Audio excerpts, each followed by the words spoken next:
salut à toi, j'espère que tu pètes la forme. Alors, ça fait de nouveau un petit moment sans vidéo, hein, donc je m'en excuse. Mais cette fois-ci, c'était pas forcément mon choix, hein, donc je vais quand même vous expliquer pourquoi. Je me suis tout simplement triplement fracturé la rotule. Donc voilà, je suis en béquille, etc. pour le moment, donc c'était un peu compliqué. Alors voilà, je reviens aujourd'hui en force avec une nouvelle vidéo. Et je vous rassure, je me suis fait une séance photo pendant ce matin de plusieurs heures où j'ai fait des belles photos de toutes les colonies, des lézards, etc. Donc vous allez avoir ça les prochaines semaines sur Instagram. Donc voilà, je vais faire défiler, à mon avis, je vais faire un post tous les 2 jours, je pense, quelque chose comme ça, sur Instagram. Et puis voilà, moi je vais vous remontrer donc l'évolution des colonies, hein, parce que voilà, ça fait un petit moment, on voit que ça commence à grandir pas mal. Hein. Le champignon là-bas, il atteint presque une balle de foot au niveau de taille. Donc j'ai bien évidemment le petit setup là-bas derrière, il faut que je leur remette des plantes. Hein. Et donc voilà, hein, ça nous fait maintenant un gros mois et demi, je pense, depuis la dernière vidéo sur les Camponotus mutilarius. Alors j'ai bien sûr du nouveau dans l'élevage. Non, j'ai pas du nouveau, justement, en fait, c'est l'inverse. Par du nouveau, je veux dire, il y a eu des changements. Donc les Camponotus mutilarius et les Herpeniatos venator sont vendus, donc je l'avais dit, hein, que c'était un secret pour personne, je voulais m'en séparer. Tout comme celle-ci qui est donc la dernière, enfin non, il reste une fondation de Messor Barbarus également, donc que je fais pour 15 €, voilà, moi je suis totalement transparent. Et il y a cette colonie donc de Odontomachus haematodus qui venait pour rappel de chez La Fourmi Sauvage, hein, je l'ai eu avec quelques ouvrières. Et aujourd'hui, je suis aux alentours de 80 ouvrières, si pas plus, je pense plutôt même autour de 90-100, donc voilà. Et comme on peut le voir, je ne manque pas de couvain. J'ai plein de larves là-bas en bas, là c'est rempli de cocons et de larves, etc. J'ai vu la reine sortir tout à l'heure quand je regardais pour faire les photos. Donc voilà, tout le monde est là, j'ai vraiment zéro souci, la colonie est en pleine santé. Donc on peut voir, hein, ça grouille bien dehors, etc. C'est un peu crade, donc vous voyez, ils m'ont fait deux beaux tas avec des grillons morts, des crasses, etc. du substrat. Vraiment, elles ont mis toutes leurs crasses par là. Donc voilà, ici, cette colonie, elle a maintenant 2 ans, si je dis pas de bêtises. Et là, on peut d'ailleurs voir une petite ouvrière qui vient naître certainement hier ou aujourd'hui. Donc voilà, cette colonie est vraiment, vraiment sympa. Hein. Je vais vous en reparler un peu, refaire un petit tour de l'espèce pour donc les personnes qui pourraient débarquer sur la chaîne, hein, comme je vais reprendre l'activité petit à petit là maintenant sur la chaîne et sur Instagram. Alors voilà. Donc petit rappel, Odontomachus haematodus, une espèce de ponérine qui est vraiment très très sympa. Hein, donc niveau taille, on est vraiment déjà pas mal. On voit elles font plus ou moins 1 cm, un bon centimètre.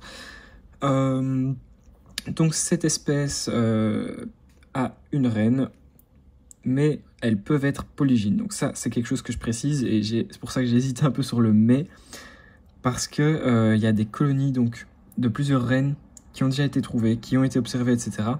sans souci. Mais il y a toujours l'exception qui confirme la règle, etc. Donc je connais des gens qui ont essayé en polygynie et ça s'est un peu mal passé. Donc voilà, je ne m'avancerai pas trop là-dessus, mais ça peut être polygyne, ça oui. Ici, la mienne, j'ai bien qu'une seule reine dedans, hein, qui me pond d'ailleurs très bien, comme on le voit. Hein, j'ai pas mal de couvains, j'ai encore pas mal d'œufs. Et c'est vraiment génial. Donc, cette colonie, je vais m'en séparer, comme je l'ai dit, hein, parce que tout simplement, faut faire des choix. Et ici, je vais garder pour le moment seulement mes coupeuses de feuilles, bien sûr, les Myrmecia et les Neoponera. Et pour le moment encore les Camponotus leucodiscus. Donc je verrai après, mais elles non plus, elles ne resteront pas indéfiniment, ça j'en suis quasi certain. Alors chez cette espèce, je m'en occupe du coup maintenant depuis 2 ans, comme je l'ai dit. Hein, elle a bien poussé, l'air de rien, elle a traversé pas mal de choses.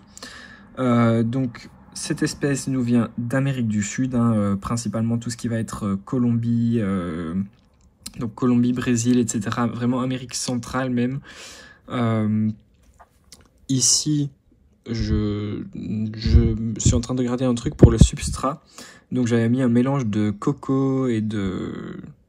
je ne sais même plus quoi, je saurais même plus dire en fait. Vraiment, c'est un mélange que j'utilisais dans mes terrariums pour quand j'avais des skinks d'Afrique. Donc voilà, c'est un mélange avec de la coco, etc. Que j'humidifie de temps en temps je passe un coup à la pipette en fait. Je passe un coup comme ça pour humidifier. Et là, je vois que je n'ai plus d'eau dans ce qui sert d'abreuvoir, donc je vais devoir en remettre, et également dans le tube là-bas. Donc cette colonie, ben voilà, si vous êtes intéressé et que vous pouvez vous déplacer, n'hésitez pas à me faire signe, hein, je vous donnerai des infos, etc. Donc pour rappel, je suis à Marche-en-Famenne. Donc Marche-en-Famenne, c'est nord de la province du Luxembourg. Ou alors, je peux aussi les amener au niveau du centre de Liège. Donc voilà, c'est à vous de voir, c'est les deux endroits où je peux amener la colonie. Ici, donc ce dimanche, j'en profite pour dire, il y a la bourse Insectorama, j'étais censé y aller pour dire bonjour, mais au final, je n'irai donc pas, comme je suis en béquille, donc ça va être un peu compliqué. Donc j'irai pas cette année malheureusement, mais certainement l'an prochain. Et de toute façon, je pense essayer d'aller à Insectopie aussi, un de ces quatre, donc voilà. Certains auront certainement l'occasion de me croiser très bientôt. Alors ici, je vais essayer de faire quelques images un peu plus en macro. Hein, donc ici, normalement, le son et l'image doivent être meilleurs. Comme j'ai changé de téléphone, donc je pense que ça doit aller mieux qu'avant.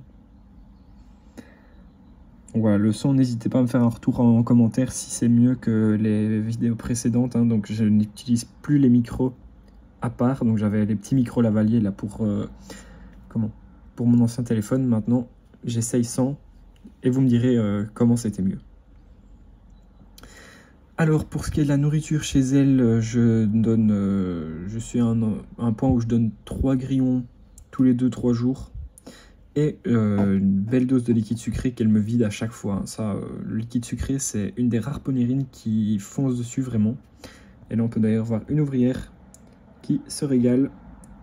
Et, ah ben, on la voit plus. Elle traînait le grillon pour le ramener. Et là, on vient de voir une ouvrière avec une belle grappe d'œufs. Donc, comme je le disais, cette reine pond vraiment en masse pour le moment. Donc, c'est assez cool. Donc, le futur acquéreur de la colonie va vraiment se régaler parce que là, elle est en train de commencer à bien exploser. Donc, comme je le disais, vous voyez toutes les larves qu'elle me colle sur les parois. Il faut vous dire qu'il y a ça encore, mais plein là, et là-bas derrière, en dessous du substrat. Donc ce tube-là, le tube du bout là, il continue tout en dessous du substrat là. Hein. Donc il y a tout ça qu'on voit pas, qui est rempli également. Alors ici, cette colonie, que dire de plus voilà, à part que c'est vraiment une ponérine qui est très sympa pour débuter. Parce que les Odontomachus, ça... Souvent, on demande quelle ponérine est la meilleure pour débuter. Et personnellement, je recommande toujours une Odontomachus, souvent Haematodus quand même, parce que c'est une qui a un des développements les plus rapides et qui pardonne facilement les erreurs. Donc c'était aussi une de mes premières ponérines. Et comme vous le voyez, c'est une des seules qui s'est... Enfin, non, c'est pas une des seules. Parce qu'en général, toutes mes ponérines, je les ai gérées sauf 2 ou 3. Ou alors elles arrivaient déjà mortes, où il y avait un problème avec la reine, quoi. Mais des erreurs de ma part, il y en a eu 2. Il y a 2 colonies où ça a été des erreurs de ma part qui ont fait que la colonie ne s'est pas bien développée. Mais voilà, sinon toutes les autres, j'ai bien géré. Et on peut voir ici que ça devient un moment vraiment sympa à observer quand ça devient une vraie colonie. Donc là, au niveau des comportements, j'ai très souvent maintenant des comportements plutôt sociaux. Quand c'était encore en fondation, il y avait quelques observations, mais c'était pas énorme. Mais maintenant, je peux observer très régulièrement des interactions entre 2 ouvrières ou des choses comme ça. Et ça, c'est assez sympa aussi. On peut voir d'ailleurs qu'elles essayent de s'évader. Hein. Donc c'est une espèce qui ne grimpe pas le verre et le plastique. Donc on peut voir d'ailleurs qu'elles galèrent vraiment à monter. Mais le truc, c'est que comme je vaporise de temps en temps ou quoi, elles me collent tous leurs déchets. Hop, si j'arrive à montrer. Ah voilà, elles me collent tous leurs déchets là-bas sur les parois. Et avec ça, elles arrivent à monter. Donc voilà, il faut faire attention si on vaporise de temps en temps nettoyer les vitres alors pour pas qu'elles puissent sortir. Donc ici, moi, j'ai un couvercle qui est juste là. Donc c'est pour ça que je me tracasse pas trop et quand il y en a une qui monte, je la repousse avec mon doigt. D'ailleurs, ça je rappelle, hein, une espèce qui pique, hein, donc c'est bien une ponérine, hein, pour ceux qui ne s'y connaissent pas, quoi. Donc, faut bien faire attention, la piqûre, je me suis jamais fait piquer par elle, personnellement, mais piqûre d'Odontomachus, on m'a déjà dit que ça fait quand même pas mal, ça fait bien mal, pardon, pas mal, non, ça fait bien mal. Après voilà, ici c'est une espèce qui est relativement petite quand même, donc je pense pas que ça doit être horrible, mais je pense que ça doit bien piquer quand même. Et surtout si vous êtes allergique, donc là faut vraiment éviter, hein. Donc toujours, on va continuer, petite présentation de l'espèce, hein, si tu ne la connais pas. Donc le genre Odontomachus, la particularité c'est donc leur trap jaw, donc c'est des mâchoires pièges, hein, littéralement traduit de l'anglais. Je vais essayer de te trouver une... Et ben voilà, ici on en a très clairement deux qui le font. Donc on peut voir, elles ouvrent leur mandibule à 180 degrés. Donc au bout de ces petites mandibules, elles ont des petits poils sensoriels. Hein, donc si je dis pas de bêtises, je pense qu'elles en ont soit 6, soit 8 qui sont vraiment grands. Et puis plusieurs autres plus petits. Hein. Mais donc ces petits poils sensoriels en fait, ils vont permettre de détecter si la fourmi arrive vers un insecte ou une proie ou quoi, et ça va se refermer à plus de 200 km/h. Donc c'est vraiment le même principe qu'un piège à loup par exemple, hein. Donc dès que quelque chose va frôler les poils sensoriels, ça va se refermer à plus de 200 km/h. Donc ça a été pendant longtemps, et je pense que c'est encore maintenant reconnu comme le mouvement le plus rapide du règne animal chez un animal vivant, hein, qui est fait par son propre corps. Donc c'est un des mouvements les plus rapides, si pas le plus rapide, chez certaines espèces. Donc c'est vraiment énorme de se dire quand même que le record de rapidité de mouvement est détenu par une fourmi qui fait à peine 1 centimètre. Donc ça c'est... Enfin, pour cette espèce-là en tout cas, hein, bien sûr, dans les Odontomachus, si on va chez les Odontomachus astatus ou quoi, elles font le double, voire le triple de celle-ci, hein. Donc voilà, ça peut aussi être bien grand comme espèce. Donc tant que j'y suis, voilà, j'en profite pour vous parler aussi un peu des autres colonies. Pour le moment, tout le monde va bien, donc c'est vraiment génial, sauf les Neoponera villosa. Alors je viens de recommander à l'instant du Taurus, hein, juste avant la vidéo, car je viens de voir que j'ai 2-3 ouvrières qui ont des acariens suceurs sur les yeux. Donc je vais d'abord traiter au Taurus, voir ce que ça dit. Je le reçois normalement dans quelques jours. Et si ça ne va toujours pas, je devrais les traiter une par une, hein. Donc je regarderai notre ami Linko, il avait fait donc une vidéo sur sa technique. Donc n'hésitez pas à aller la voir d'ailleurs, hein. Ça peut vraiment être utile quand on a des acariens, que le Taurus ne fonctionne pas, etc. parce qu'il y a trop d'acariens, quoi. Donc ici, je vais d'abord tester le Taurus, et si ça ne va pas, je ferai sa technique qu'il a expliquée et qu'il a montré. Alors on voit encore ici une qui arrive presque en haut. Donc je fais tout simplement ceci, hop, pareil pour celle-là, et voilà. Donc sinon, au niveau des coupeuses de feuilles, comme je l'ai dit, elles vont super bien. J'ai une belle dose de couvain. Tant qu'elles sont à côté, je vous montre, j'ai quelques nymphes ici, mais je les vois très régulièrement rentrer et sortir avec d'autres nymphes, etc. Donc il y en a vraiment plein au centre du champignon surtout. Donc ça c'est vraiment cool. Et donc dans les fourmilières qu'il me reste, comme je l'ai dit, j'ai une fondation de Messor Barbarus, hein, à laquelle je ne regarde pas trop en fait. Voilà, elles ont leurs graines, elles ont de temps en temps un insecte, et elles se débrouillent très bien depuis des semaines comme ça. Donc voilà, bien sûr elles ont de l'eau, etc. Elles sont chauffées, elles ont tout ce qu'il faut, hein. Mais j'y regarde pas plus que ça. Il me reste également donc les Odontomachus, bien sûr, les Camponotus leucodiscus. J'ai pas mal de naissances, donc ça c'est chouette aussi. Je ferai certainement un nouveau setup, un de ces 4 pour elles. Pour ce qui est des Neoponera, donc ça je vous l'ai dit, hein, j'ai quand même un beau développement, j'ai pas mal de naissances, j'ai un joli gros couvain même. Mais donc j'ai juste vu quelques acariens suceurs, donc ça c'est embêtant. Et puis pour les Myrmecia nigriceps, hein, ces monstres énormes là, j'ai plein de larves. Donc vous allez voir très bientôt sur Instagram donc les photos. Vous allez voir, j'ai des belles larves, j'ai actuellement encore 4 ou 5 ouvrières, plus la reine. Donc voilà, je suis vraiment content de cette colonie. et vous verrez bientôt, je pense dans la prochaine vidéo, le développement de celle-ci. Donc cette fois la prochaine vidéo normalement devrait être à temps, hein, donc je vais essayer de laisser moins d'un mois entre chaque vidéo. Mais comme je l'ai dit, je mets plus un vrai rythme en soi. Donc parfois vous aurez peut-être 2 ou 3 vidéos par mois, parfois vous en aurez une par mois. Donc voilà, ici on verra, si j'ai envie, peut-être semaine prochaine je vous referai une vidéo. Hein. D'ailleurs je pense que je vais faire ça, je vais refaire une vidéo semaine prochaine. Comme je n'en ai pas fait pendant 1 mois et demi ici. Voilà, comme ça je vous donnerai un peu de contenu pour passer votre temps, on va dire. Voilà, donc tant que j'y suis, je vais encore montrer vite fait. Hop, le petit monde qu'on a là-bas derrière. Donc on a notre joli Pogona, hop, qui est juste là. Donc lui il est toujours super sympa, zéro problème avec lui, il mange très bien.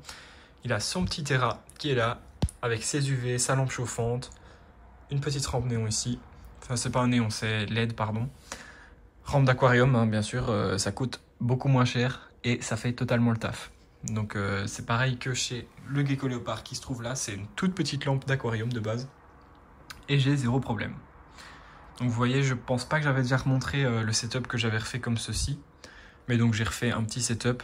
Il a sa branche où il dort tous les soirs. Ici en dessous, il peut se mettre à l'ombre. Donc là-bas, il a les plantes pour se cacher dans les plantes ou derrière les plantes, mais il va très très rarement. Et puis sinon, voilà, il est très très facile à manipuler. Il a vraiment pas peur du tout, quasi. Donc là, je l'embête un peu, c'est tout. Mais vraiment, il y a zéro problème avec lui. Il est vraiment habitué maintenant. Quand il me voit direct dans la pièce, il vient à la vitre. Là, il est habitué parce que depuis j'ai passé ma matinée juste à côté de lui. Donc voilà, ici, il n'y a plus trop de réaction. Là-haut, on a les geckos léopards. Hop.